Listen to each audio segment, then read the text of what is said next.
Vous allez le payer très cher, les Européens. Mais à un point, vous n'avez même pas notion de quoi on parle. Il n'y aura pas d'holocauste pour vous avec des trains qui vous emmèneront au four crématoire. Ce sera sur place, l'égorgement. C'est marqué aussi dans les livres. Et vous n'aurez pas à fuir. Parce que tout le mal que vous avez fait à Israël, vous le paierez au centuple. Quand l'Italie disparaîtra, quand Édom, c'est pour ça que le QG de la chrétienté qui vient de Esav se trouve là-bas, quand cet endroit-là disparaîtra, et c'est ce que veut faire l'islam, il s'occupe. L'islam, c'est le balai d'Israël, sachez-le. C'est-à-dire que au lieu qu'on fasse tout le travail, et on voit Ishmaël pour régler le problème. Quand il va débarrasser tout ça et que le va revenir chez nous, alors c'est Melech HaMashiach. Deux nations vont nous accompagner toute notre vie durant. La nation d'Ishmaël et la nation de Esav. Ésaü et Ishmaël nous accompagneront de façon similaire jusqu'à la fin des temps.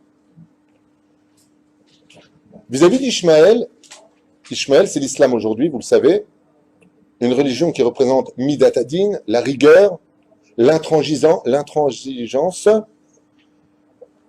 la dureté par excellence, la loi sans libre arbitre, tu ne fais pas, je te tue, je te coupe la main, je te coupe le pied, je te mets un coup de boule, je te vole ce que tu as. On connaît cette religion. De l'autre côté, tu as la religion dite, entre guillemets, de l'éthique morale. C'est pour ça que la tête de Esav a été coupée et qu'elle roule à l'intérieur. L'éthique morale. Nous sommes des gens moraux. Mais on sait très bien ce que vaut le corps.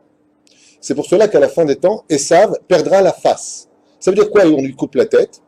La tête, si vous comprenez bien, pour la couper, on est obligé de couper la tête au niveau de la nuque. Qu'est-ce qu'il y a derrière la nuque? Ici, le da'at, la connaissance. C'est-à-dire que les sages nous expliquent que Esav a une philosophie, les Européens, descendants donc de la religion chrétienne, de Yeshua, de Jésus lui-même, réincarnation d'Esav, selon certains sages, viennent nous apprendre que eux ont une facette hypocrite. Mais à la fin des temps, Akadosh Baruch Hu fera descendre le descendant de l'arbre de la connaissance du bien et du mal, qui a été pendu sur un arbre, vous vous rappelez? Aman. Et Aman, c'est Amalek, et Amalek, c'est le serpent. Il a été pendu sur l'arbre de la connaissance du bien et du mal. Mordechai est le bien, Aman. Mais il y a un descendant d'Aman qui a fait beaucoup de mal aux Juifs. Et pourquoi Akadosh Baruch Hu Ishtabar Shemo Lahad, dans sa grande miséricorde à travers le non-réponse à la Shoah, sans entrer dans les problématiques de la Shoah, pourquoi Be'etzem, on est face à une situation aujourd'hui où on a découvert un vrai visage, non pas à l'Allemagne. L'histoire de l'Allemagne, vous savez c'était quoi l'histoire de l'Allemagne? C'est l'histoire du jeu de qui avec la boule. Tu lances la boule, ça c'est les nazis. Mais les qui, c'était qui? Les Français, la Hollande, la Tchécoslovaquie, tous les pays européens ont montré leur vrai visage. Bonjour, monsieur Cohen, une petite baguette, appelle la Gestapo. La guerre de Gog ou Magog, cette fameuse guerre qu'on attend tous. Le Chafetz Chaim a dit, ne t'attends pas à voir autre chose que la guerre de l'islam se lever contre Édom. Selon Chafetz Chaim, la guerre de Gog ou Magog, c'est que l'islam en Europe se lèvera comme un seul homme et ils ont tout pour réussir. Ils parlent tous le même langage, ils ont tous le même prophète, ils ont tous la même direction et ils ont tous une chose en commun que n'a pas Édom, ils ne craignent pas la mort. Donc pour eux, mourir, c'est un privilège.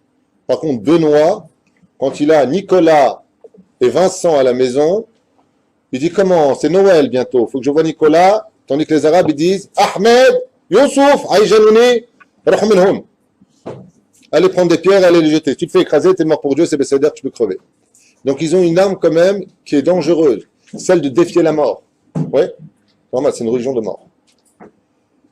Cette guerre-là, dans le monde dans lequel on vit, elle est nécessaire. Et pourquoi est-ce qu'elle est nécessaire? Parce que l'un va utiliser l'autre. Pour ne pas qu'Israël rentre en guerre, Akadosh Baruch Hu Ishtabar Shemo Lahad, dit le Chafetz Chaim, va provoquer que Ishmaël se lève contre Esav. Donc ce que vous êtes en train de subir en France, en Europe, qui fait tellement peur, ça devrait être pour nous la plus belle nouvelle de notre histoire juive. Enfin, on commence à s'y accrocher.